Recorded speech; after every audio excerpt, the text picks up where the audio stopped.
Hi guys, welcome back to my channel. My name is Dory and this channel is all about hiking gear, hiking tips and tricks and everything you need to know about hiking. Today I'm going to talk to you about the lessons that I've learned from hiking the Bibbulmun Trek. First of all, I want to wish you all a happy new year and I hope you guys all enjoyed the holidays. I sure did, and my year started off with a broken glass. And well, I'm hoping that it's going to bring me luck in the new year, okay? So for all those guys that couldn't see your families or loved ones during the holidays, just know that you're not alone. I know in Australia it's a real struggle with the borders being closed and all, but just so you know, you're not alone. And yeah, if you need help, always reach out. I'm sure there's heaps of people that can understand your situation. All right, without further ado, let's get started. If you're planning the Bibbulmun Trek or any other multi-day hike, these lessons will help you understand why I love hiking so much and why you should too.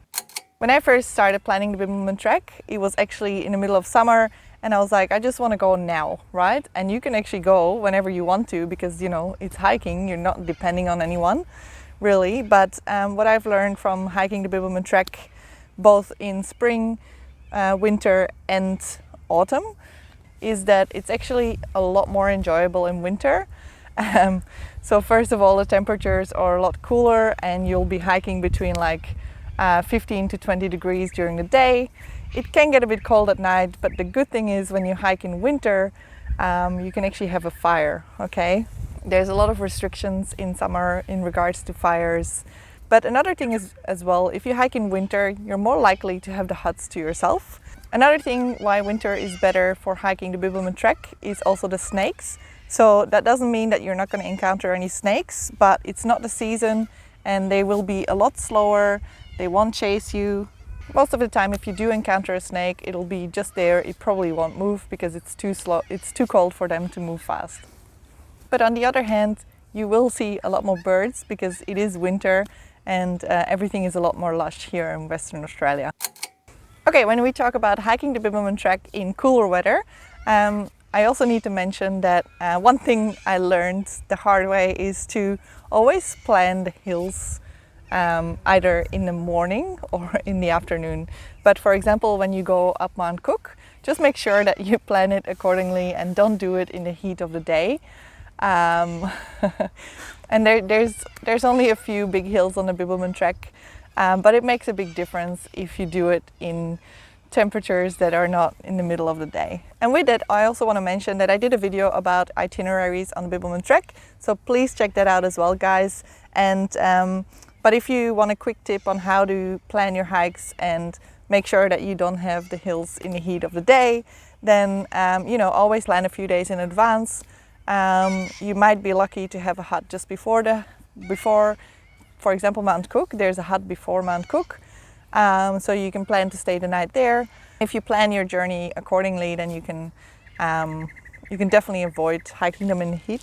Honestly, I made so many videos where I was climbing the hills and I just couldn't believe how hot it was. And yeah, it takes a bit of the enjoyment out of it.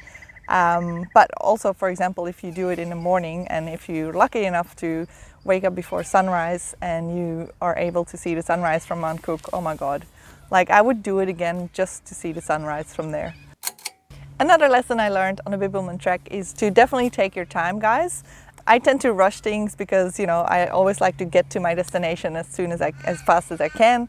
But on the days that I didn't rush things and I took my time and I took breaks, I just really enjoyed it a lot more. That doesn't mean that you have to, you know, walk 10 kilometers a day. It just means that when you do get a chance to take a break, just, you know, take it all in, enjoy your surroundings and enjoy just being on a trek. You know, don't just enjoy going from one point to the other. What I actually want to say is that I really enjoyed just being on the trek rather than just hiking from point A to point B. All right, and that was a very important lesson because you can reconnect with yourself through nature. And yeah, but you do have to allow yourself to soak it all in. Okay, so take your time. Even if you have 20 kilometers to hike during the day, you can always start early and finish late. You know, it doesn't matter, you will still get to your destination, well, hopefully before dark, but it doesn't take you that much time. Like 20 kilometers shouldn't take you more than 6 hours. Okay, maybe 7 hours. But you know, there's plenty of time during the day for breaks. Alrighty, so that takes me to the next point, and that's probably one of the biggest lessons I've learned on the Bibbulmun Trek. It's the people and the journey and not how fast you travel. And I mean, these two lessons go hand in hand, but you know, when you meet a really good group of people, guys, just, you know, it's awesome, right? I tend to rush things, like I said before, and at one point we had a really good group, like it was almost like a family, you know, and I decided to rush it to the next hut. As a result, I was by myself for the next 5-6 days, and even though I enjoyed that as well, but it was such good company, and right now I wish I stayed with them for a little bit longer.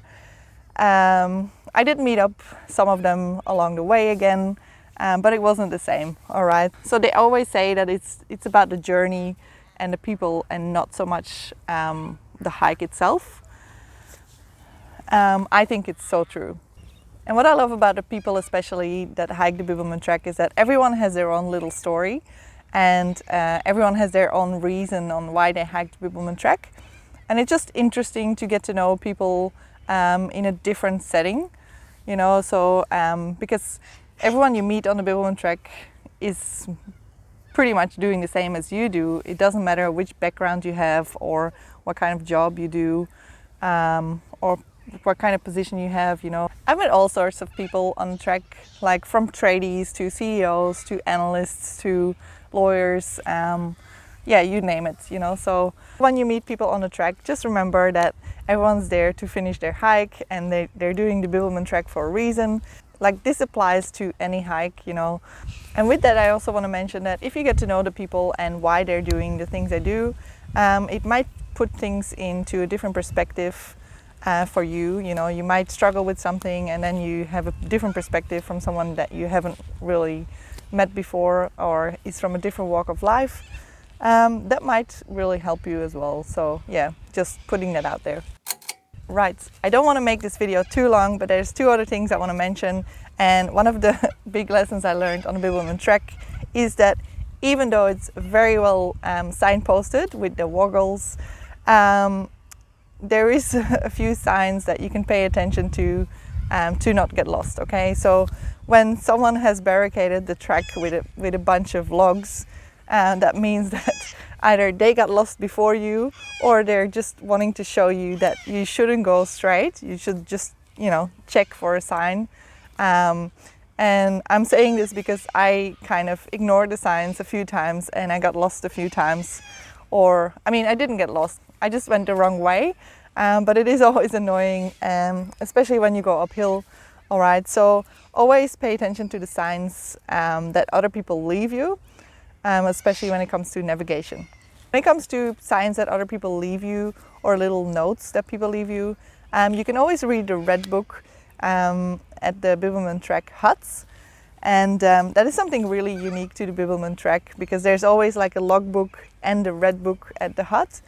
And people leave notes and little comments in there. And for example, if there's no reception at the hut, people will actually write in the book where they have found reception, if they have, or they write little notes about, you know, little possums around the campsite, or, you know, little bandicoots. You know, it's always cute.